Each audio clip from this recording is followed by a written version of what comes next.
নমস্কাৰ শিক্ষাৰ্থীসকল সকলোকে আকৌ এবাৰ অন্য এটা নতুন ভিডিঅ'লৈ স্বাগতম জনাইছোঁ। আমি তোমালোকৰ হাই ছেকেণ্ডেৰী ফাইনেল এক্সাম যে হৈ আছে তাৰ অসমীয়া বিষয়ৰ আলোচনা ইতিমধ্যে কৰিছোঁ।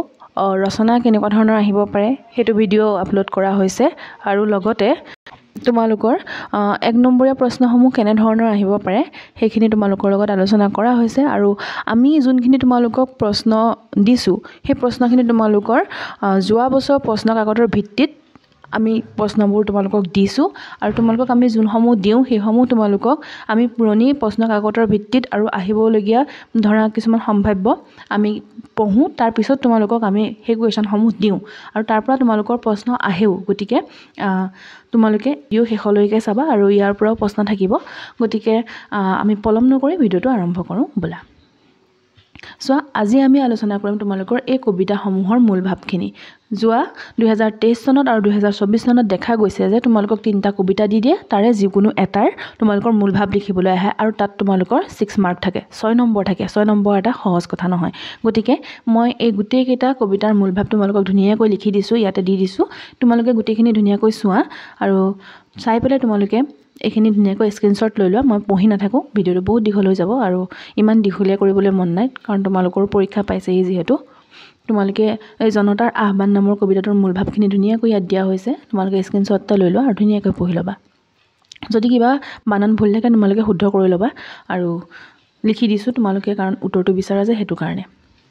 তাৰপিছত বিশ্ব খনিকৰ নামৰ কবিতাটোৰ মূল ভাৱখিনি দিয়া হৈছে, তোমালোকে ধুনীয়াকৈ চাই ল'বা।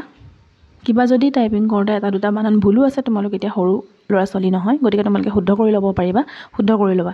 তাৰ কাৰণে মই আকৌ তোমালোকক পিছুৱাই দিয়া নাই কাৰণ গাটো খুবেই বেয়া। কাইলৈ পৰহিলৈ ভিডিঅ' আপলোড কৰিব পাৰিম নে নোৱাৰিম তাৰ কোনো ঠিক নাই।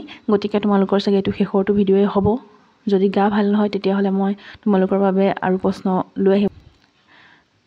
এতিয়া মিলন কবিতাটোৰ মূল ভাৱ ধুনীয়াকৈ দিয়া হৈছে, স্ক্ৰীনশ্বট লৈ লোৱা আৰু তোমালোকে লিখি ল'ব পাৰিবা।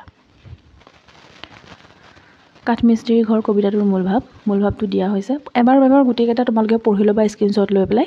তাৰপৰা তোমালোকে ধুনীয়াকৈ নিজে বনাই লিখিব পাৰিবা কাৰণ অসমীয়াটো আমি ধুনীয়াকৈ বনাই লিখিব পাৰোঁৱেই।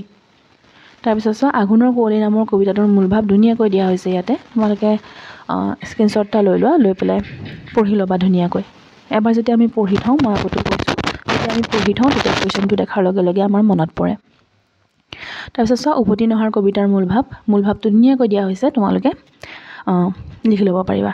আজিকালি এক্সামবোৰ দেখিছাই নহয় কি কৰিছে, হয়নে? আমি ইম্পৰ্টেণ্ট আমি কমন বিচাৰি পঢ়ি যাওঁ, কিন্তু পৰীক্ষাত গৈ পেলাই সেইখিনি কুৱেশ্যন আমি নাপাওঁ।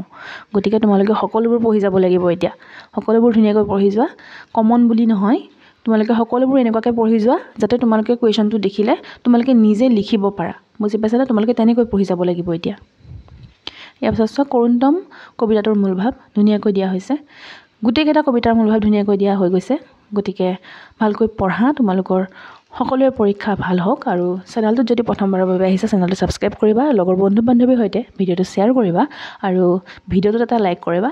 লাইক কৰি পেলাই আমাক উৎসাহিত কৰিবা বুলি আশা থাকিলে আৰু ভিডিঅ'টো কেনে পাইছা তোমালোকে কমেণ্ট বক্সত লিখি জনাবা আৰু তোমালোকক ভিডিঅ' লাগে যদি কমেণ্ট বক্সত লিখি জনাবা। মই নিশ্চয়কৈ আনিবলৈ চেষ্টা কৰিম। যদি মোৰ গাটো যদি মই গাটো অলপমান হ'লেও ভাল পাওঁ মই ভিডিঅ' তোমালোকৰ বাবে লৈ আহিম।